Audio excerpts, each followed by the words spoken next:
I'm so happy you're here to listen to another Honor Your Inner Creator interview with a dear friend, client, and colleague, Marion Spencer, a body-based dance artist living in New York City.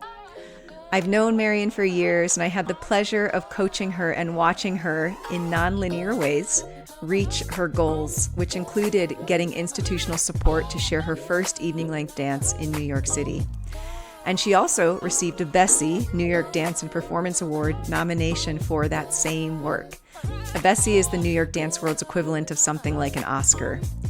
You'll hear a little bit about our connection, including the first energy healing session I gave her on a folding table in a church in Brooklyn years ago, and the many things she resourced from our coaching work together.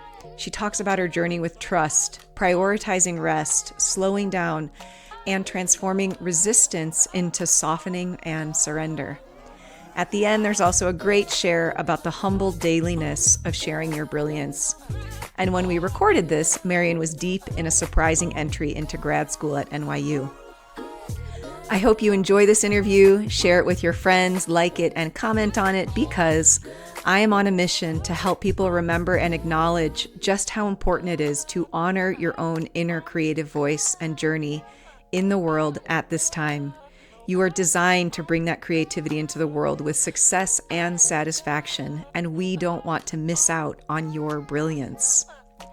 If you are called to connect with me in the work that I do, please send us an email at info@michelleboulay.com, and we will do our best to find what creative possibilities we can support for you. Please enjoy this conversation with Marion. Well, let's cycle it back. I'm gonna draw on what we had in our first awesome conversation, which only you and I were privy to because of sound quality, and just kind of dive in, and share again our interactions. For anyone who's listening to this, come from the dance world. In similar spaces, you were taking my class, I was seeing you perform. And I'm just going to retell this story of when you came for a body talk session and energy treatment with me at, I don't know if it's Brooklyn, what was then Brooklyn Studios for Dance, in an extra room in the church in Clinton Hill that had been turned into a dance studio, which is a lovely thing that happens. And we had to close up the clinic, but I still needed to do a treatment for you. So we lied down on a cart, essentially a folding table in the meeting room, and did your session. From there, we continued to interact in the dance world. You came and worked with me at the Boston ICA in early research of this body of work for me called The Field.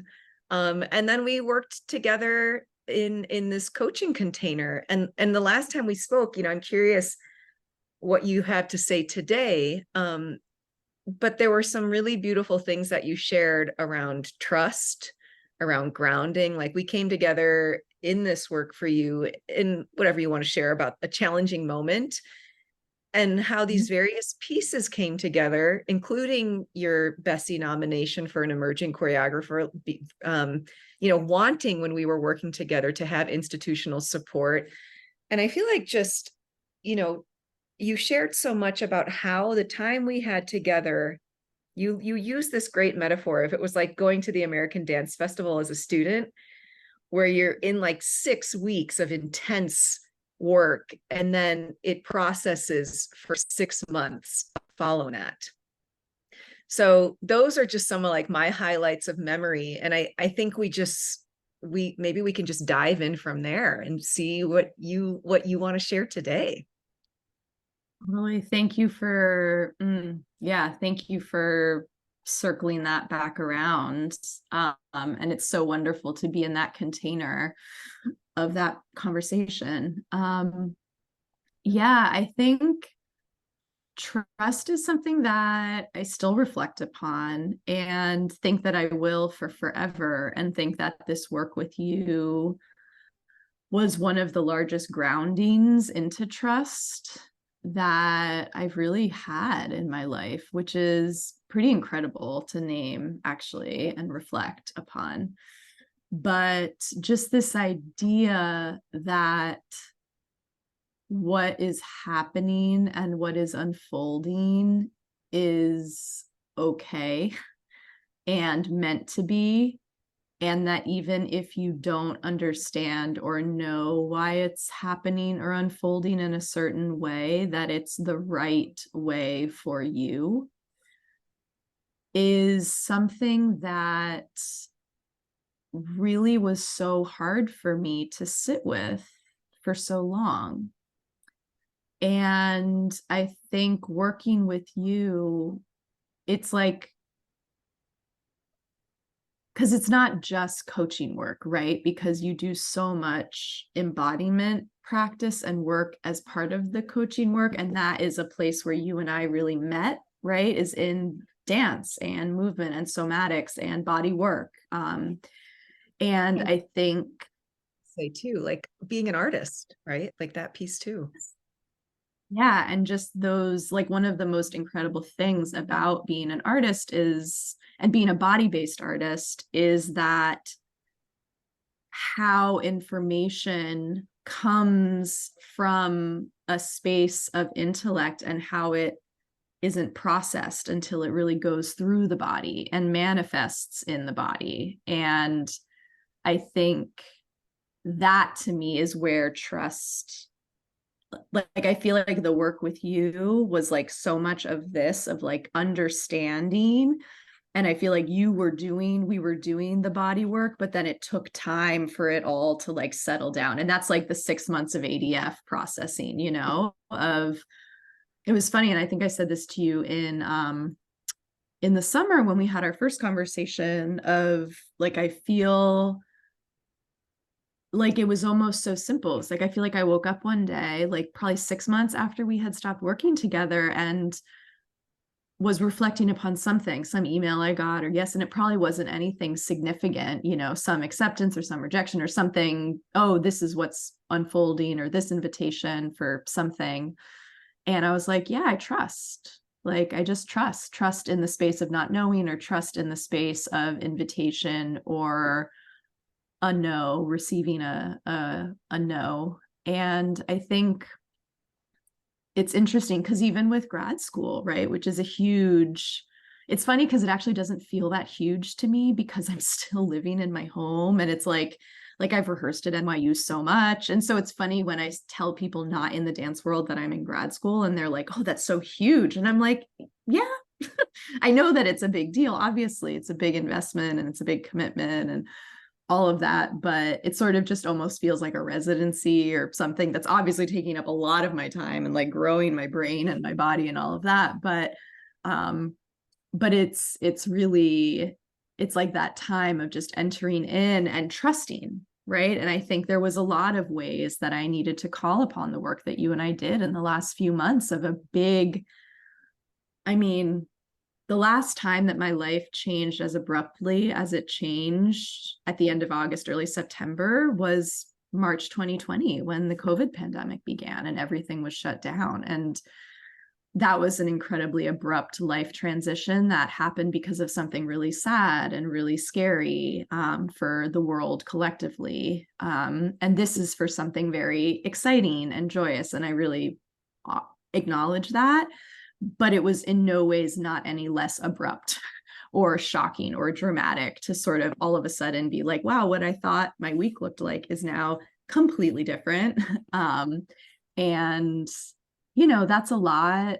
That can be a lot for any system to take. And I think for me, I really needed to sit in that trust, of like, we are all going to go through points in life. And I'm in one right now of like major life changes that you consent to and that are exciting, and it's still so much change. And so it's like, how can you really just ground into that trust in those tough moments? And so it's funny because I feel like I was mentioned this at the start of our conversation, but it's like you don't really know if it's really there in a real way until you get challenged with it. And I feel like this summer, speaking of trust, I was in a really grounded place. I was in a really kind of knowing place, a leisurely place. And now I'm, I have more work than I can handle, and I'm totally overwhelmed and exhausted. And I still trust, Yeah. and that's like my medicine at the end of the day, is like, but I'm okay because I'm really trusting that like it's gonna figure itself out and that this is where I need to be right now. I love hearing this. And it's what it's reminding me of, Marion, in the time that we worked together, who was is this level, like I love what you're saying about it had to drop into your body. And I feel like even in my own life, like I'm amplifying that myself through my teaching, through how I'm living, because our body is the magnet. But I'm just remembering, like I'm just remembering that process for you, because there I you can correct me if this doesn't feel accurate, but it was almost like there was this resistance, like, wait, no, like this is like, and so I'm curious if you have anything to say about the word surrender comes up to me for me. It's like all of a sudden trust lets go. And I feel like we know this as dancers too. It's like you can't let your weight be moved until you let it go. So I just, because I feel like the ideas that we worked on, they can shatter a structure or a paradigm that someone has been operating from their entire life, maybe even culturally, maybe generationally. um and you have this. So I want to say there's another thing that I'm realizing with you too. You have this incredible like will and power, so then to let that like turn around and support you in a different way. I would love to hear what you have to say about that. Yeah, thank you for that and for naming all of that. I mean, yeah, strength. Strength is really tricky. It's like a tricky magic, I think. And another word that's coming up for me right now is vulnerability and like softness. And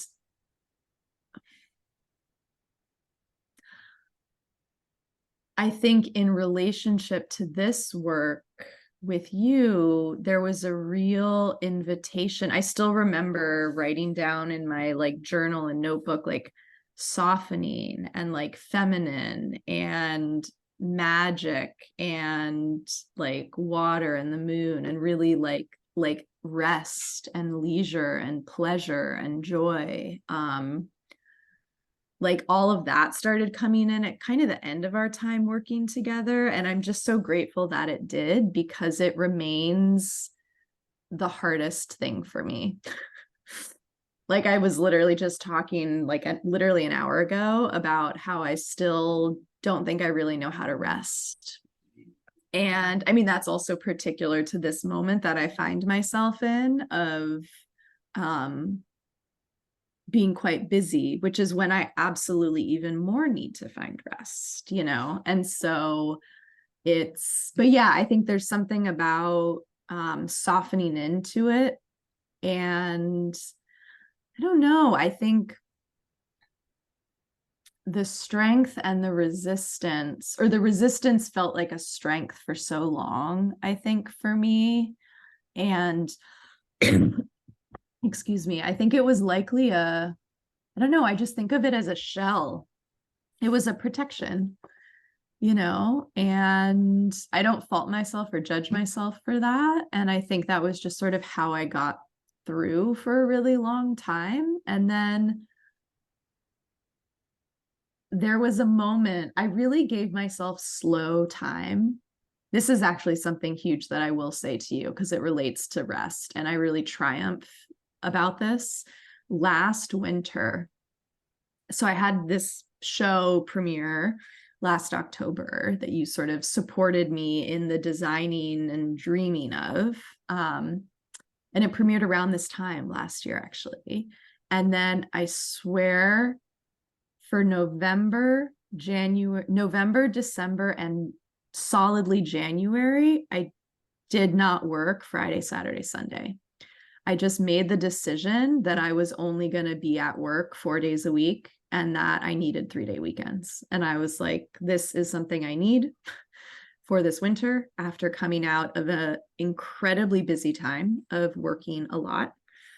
And I really gave myself that. And I really did it, Michelle. Like, I really didn't actually teach at Gibney on Friday mornings. I like actually really didn't work on Fridays. And it was like radical for me. And I really slowed down and I really had time and space to soften and to rest. And I think that that's when a lot of this integration happened, honestly, is when I really gave myself space, and not like conscious space. It was sort of like really letting the unconscious be.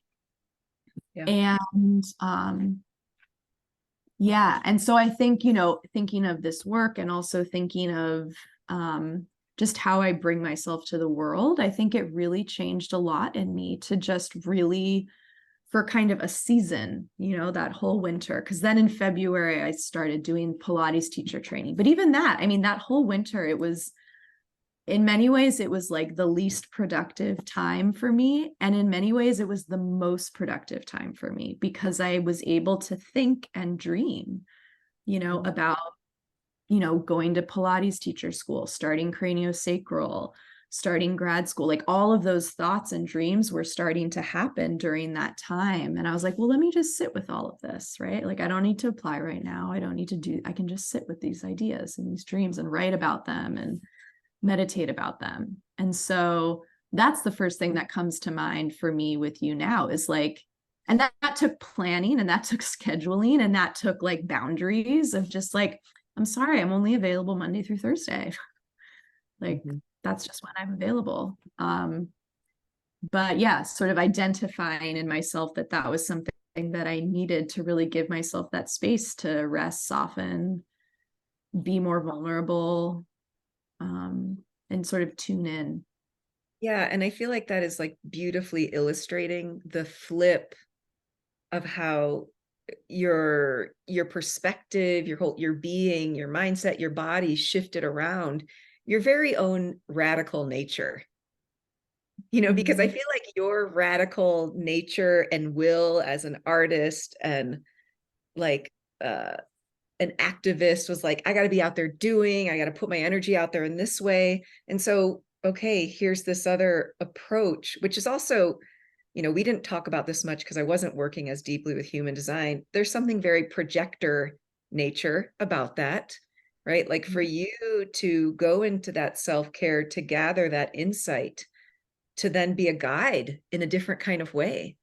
And I think we talked about, because last time we spoke, it was before your performance with Tyler Ray when she was like, go slower, go even slower.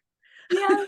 So, Yes. you know, so I hear like, okay, it even was like showing up in your life. Like this is a quality that this choreographer, Tyler, was wanting to call out in you. So I just want to name that, but I also just want to, now you're in again, a place of a lot of activity. My question here. I just, is there anything more you want to say about how, because I'm envisioning you performing at the Chocolate Factory, your work in progress. I'm seeing you working with me at the Boston Institute of Contemporary Art and just like this energy and this nervous system. And like, how has your artistry shifted as a result of this work and this different alignment that you've started to just live, body, mind, spirit? Thank you for that question. It's changed a lot. And it changed. So I'm in process right now and really grateful to NYU and the time of grad school in a program that really is inviting us to make. It's really like designed for choreographers. And so I just did a showing for the department last week. We have another one in a few weeks. So it's really been supportive for my own creative process and practice, which right now is looking like this solo interdisciplinary project that I started working on in 2021. and worked on it very kind of back burner, as I call it. It was on the back burner because this project with my group of collaborators was very much on the front burner in 2021 and 2022. So I feel like this solo was sort of like, when I would get a residency that I couldn't bring everybody to, I would sort of go and be like, well, I'll keep unearthing this thing. But honestly, Michelle, it emerged from a place of sort of personal survival and really arriving to the studio for the first time since not being in the studio for a really long time in 2020, because nobody could be in the studio, and really asking my body, what do you need? And I was in a place where my nervous system was incredibly unhealthy and really sort of aggravated. And I just needed to move slow. And it was really interesting because in many ways my system couldn't move slow. And so, like, in a very bare bones, like, all of the improvisation scores that I started finding and honing and defining were like self-preservation, like glacial moving scores, like really like grounding into the earth and just really trying to be in research with this new way of inhabiting my body. And it was like, because my body couldn't get there yet, and it was like really just trying to pull my system down. And it's interesting because now it's much easier to do those scores because my system's in a really different place, which I celebrate. But it was funny. It was like my performance practice like knew what I needed. It was like the work that was unfolding was sort of telling me where I needed to be going, which I do trust that always. And yeah, so I think it's changed my art making because it's really like this solo that I'm working on. I just did an open studio 2 weekends ago, and I did a 4-hour long durational installation performance of it. And so it's living in slow time. And it's really living in asking my body to slow down and inviting whoever witnesses bodies to really slow down and be in the work with me. And yeah, I'm in a place with this project where, it has lived as a little 15-minute thing, and it's lived as a 45-minute thing, and then it's just recently lived as a 4-hour long adventure. And I'm really trying to figure out, because I'm working towards a premiering or sharing of it in 2024.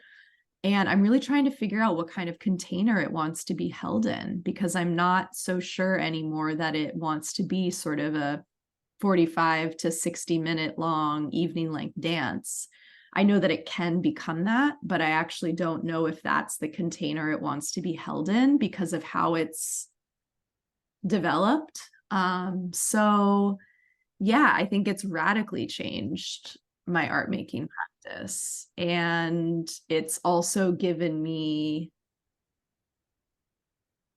permission to move slow, not just physically moving slow in scores, but it's also given me permission to just move at the speed of trust and move slowly in thinking about next steps, like the logistics. It's given me space to move slow for that. Like, I'm planning and thinking about starting a new process with collaborators in 2024, and sort of in a really exciting place of just like dreaming up of folks that I've been in touch with and would like to send an invitation to, of just seeing what we could do if we all come together in space together. And it's felt really nice to be moving slow with that, and yeah, not be in a rush. And it feels right for the kind of work that I want to be building, especially the kind of work that I want to be building with collaborators as well. In listening to you, of course, there's many things coming up, but I know when we were working together, in our coaching healing advising container, it was almost like there was an identity question for you too. Like, am I a performer? Like who, and I just want to acknowledge, like, it feels like there's a really different talk about grounding and also landing of like, I'm doing this. I don't hear the, if you're nodding. So I imagine you're remembering also, it was kind of like, where am I supposed to be in the world? And it just sounds like things have come into a dynamic order, which is that the body is dynamic order, right?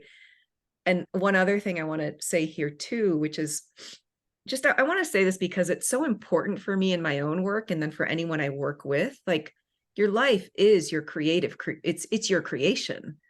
Your life is your creative project. Like, your artistry is in who you are also, not just in what you make. So I don't know, those pieces come together in hearing you talk about this. It's awesome. Totally. Thank you for naming that. Yeah, it's been, I sort of had two thoughts come out, and I'll talk about the second one first really quickly. But so I'm in training to become a biodynamic craniosacral therapist, and I'm about halfway through the training. And I haven't really been in a group class setting where I'm a student how do I say this? Since beginning the training, I hadn't been in a more somatic based, like touch focused group class until starting grad school this fall. And our first module of our graduate seminar was taught by Jeremy Nelson. And we did a lot of somatics and sort of partner work and touch. And it was like the first time that I was sort of re-engaging with touch after having been in this training that's all about touch and all about the question of how you meet someone's system. And it's so funny, Michelle, because I think when I started the craniosacral training, I think I just had this idea in my head. I was like, oh, it's not going to like change my dancing. Not that I didn't want it to, but I was just like, yeah, no, that's a separate thing. And like, then I do dancing, and like, I saw them as very compartmentalized. I think like Pilates and then cranio and then dancing, and like these things are supporting me to do this thing, And then just that first class where we had to sort of like,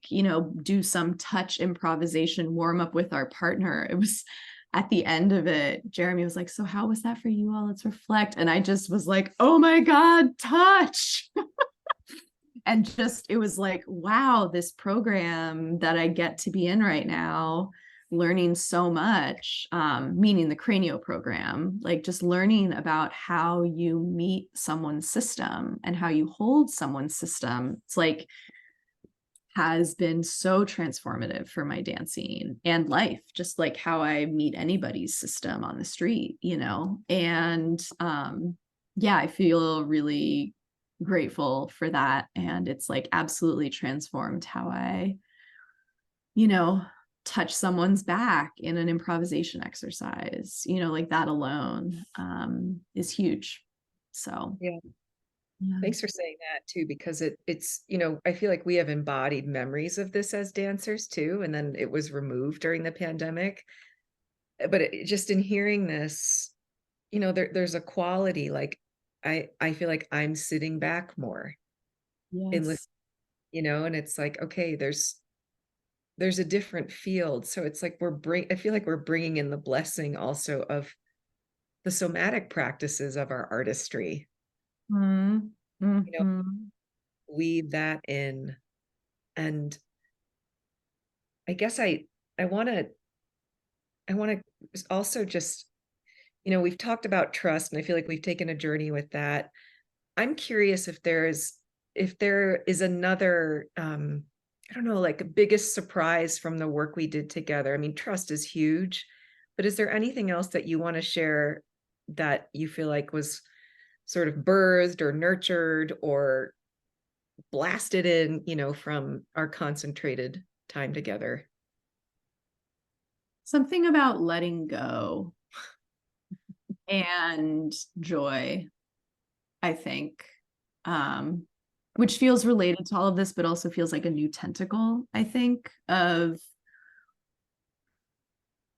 like, I remember there was this like post-it that I always had on my computer for months while I was working with you of like, manifestation is something plus surrender, or And hmm?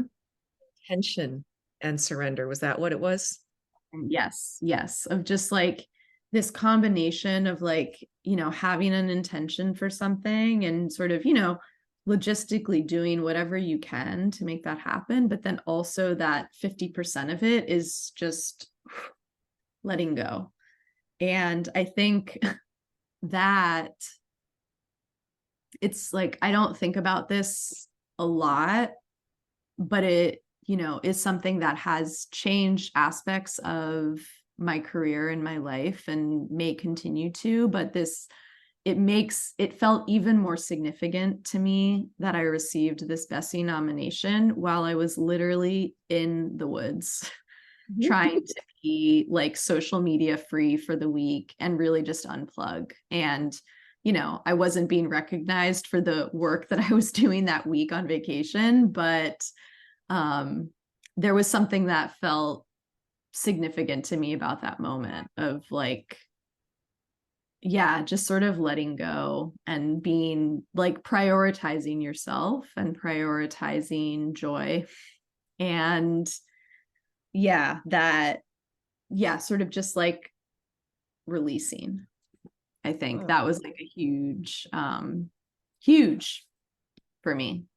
yeah. I'm glad you're bringing in both of these pieces because now I'm remembering our conversations and like what was happening during those times. And we talked about joy and this. And again, like I feel like there was a part of you that was striving so hard, really, really, really wanted to make the thing happen. And Mm-hmm. then in the letting go it happens. And I'm going to nerd out a little bit because you're a 2-4 profile. I'm a 6-2, but in the 2, when you're in your hermit time, I know we can talk about this later. When you're in your hermit time, it's almost like others are observing you, even if they're not there literally, but your genius is called out when you're alone. That's when you nurture it. And then you don't even see it. It's like someone else is like, oh, let's give her a Bessie nomination. Interesting. Yeah, it's really funny. This was the second thing that I thought about earlier that I didn't share, but I don't know. This is speaking more to you sort of as just an artist, but maybe in all of your hats. But I just feel like I had this idea. After sort of having my first like evening length premiere in New York, I don't know. I feel like something was demystified for me about what this is that we're doing. Um, of like, oh, this is it. Like I've actually just been doing the thing. And I feel like I thought after getting through, like it felt like it was some mountain that I needed to climb for myself or for my collaborators or just for my own creative process or for my career. And then once I did it, it was like after the come down of that. And I was just like, oh, and then we just like do that again. It was like, but it was like radical. Like when that thought, I was just like, oh, like this is just what it is. Like this is, Yeah. it was just this moment where I was like, I see. Okay, so now before I do it again, I got to do a lot of things differently this time. Like I got to change some things because I can't do that again. Like I need to have better systems set up. But yeah, I don't know quite how to describe it other than this very sort of like doe-eyed, like not naive because that feels negative, but I was just sort of like, okay, I just need to like do this and then like something's gonna be different, and then I like woke up and was like, well, I guess I'm gonna get Xochitl Spade and da da da da da and go take Yeah. class. Yeah. So Really yeah, is. and I think that's maybe just like growing up and like learning, like accomplishing a big thing that you set your mind to, and then you're like, oh, and that's what making a dance is. And then you're going to do it again if you want to do it again. And Yeah. yeah, it was really but yeah, I feel like I needed to go through that experience. I needed to it's like I needed to birth that thing to be able to understand how I want to birth the next thing, or how I want to enter into the process of birthing the next thing, or what I want the next thing to even look like or manifest as. So but yeah, it's sort of, maybe it's something of just like kind of honoring that everyone's always just like on their path, and trust again that like it'll hit them at the moment that it's meant to. Yeah, and I feel, I love that you're saying this. It brings up so many things. It's, one thing one of my mentors would always talk about is destination thinking, which in maybe Alexander technique would be end gaining, and it's like there's again, there's a balance of intention and surrender. Like, okay, you wanted that institutional support, you wanted that premiere, and it was like chop wood, carry water. You're like, it's like the mundane, the spiritual is in the mundane. And then it's like, oh, okay, it happened. What changed? Like, I'm like, am I a new person? Like, not really. I just need a massage after like lifting all this lumber. it really is in the daily process of it, just because I think we're always growing. We always are. And it's that balance of holding that goal, learning who you become in the process, and then like the next goal, the next thing, it's the nature of expansion. But yeah, just this, it just feels like the humbling nature of showing, we know this as dancers, right? Of showing up again and again and again. Like, here's the work. What is it today? What does it look like? Oh, today it's a little hard. Oh, today it's joyful. Oh, today's a rest day. Like that, that's just, I don't know, as I say that, I can feel it, and I feel like even the work that we did together, I know you continued it in your way beyond our time. I know for myself, it's like, if we were working together now in that kind of container, it would be very different too. Just this like continued nuance as you do the same thing over and over and over. So I love that you brought that up. Yeah, and just, yeah, it feels very non-linear in a way that is so important. Mhm. And Yeah. very experimental in a way that feels really important. Yeah. I want to ask you just two things as we close up, but the first one being, I guess, what advice would you give to someone maybe who is in a similar place to where you were when we started working together, or just now, like what advice would you have to support embodied artists who are making now, or I would say even as in specific to you, Marion, if you don't mind my saying this, like people who really have a deep passion for making an impact. Like there is, I feel like I feel like there's incredible care and intensity and just, passion Mm. in who you want to be. So what would you want to say to support a person? What are good ways to draw in support for this process? I feel like I asked you about 5 questions, but is there something that's in Oh my there? gosh, we need a whole other hour. I think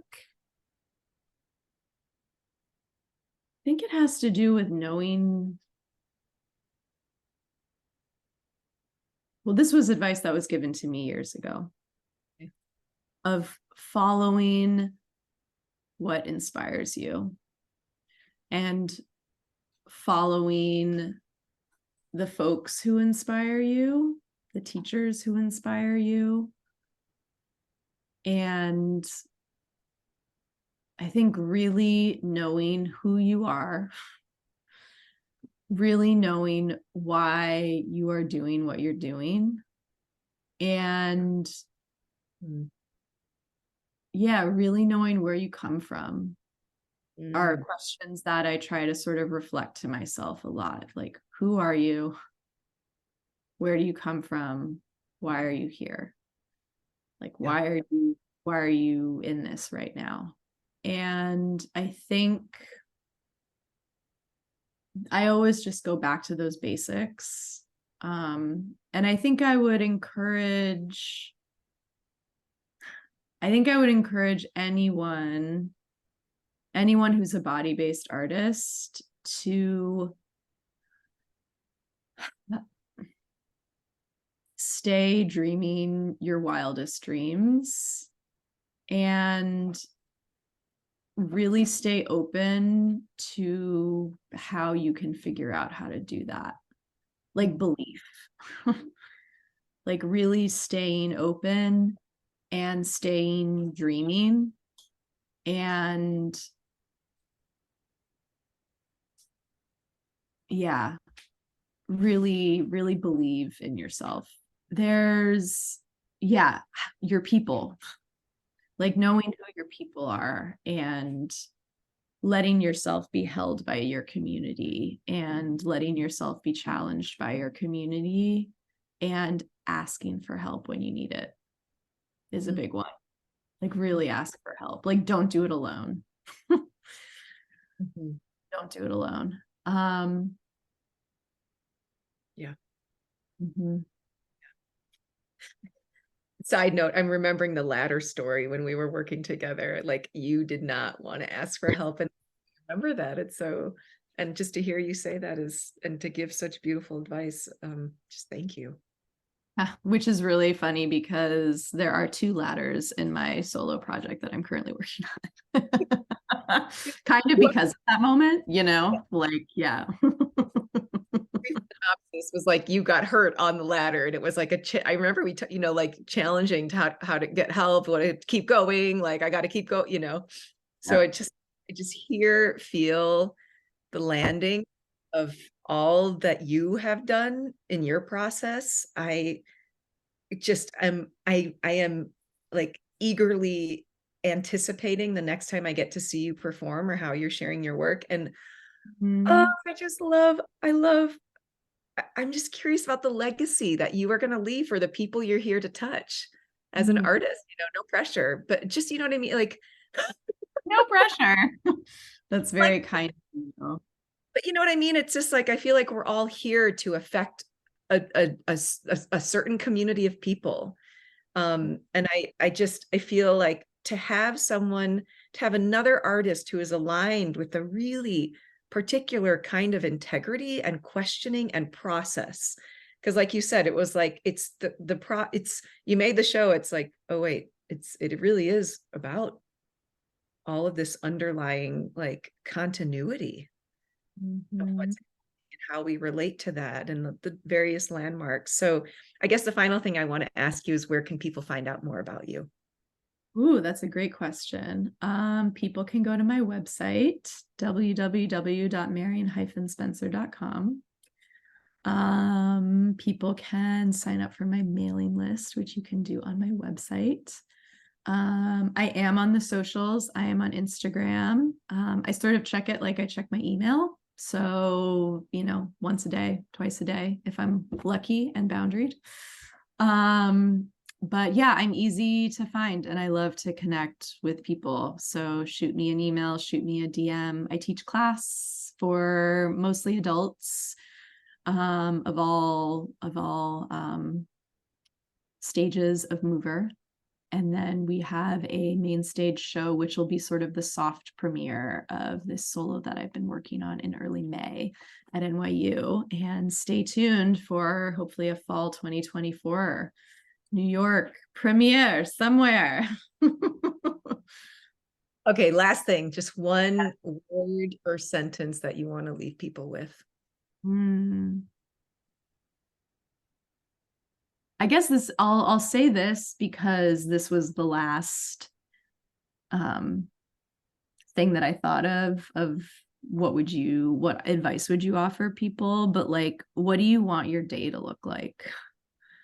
Like, what do you want your week to look like? How do you want to spend your time? And then like figure out how to do that. Awesome.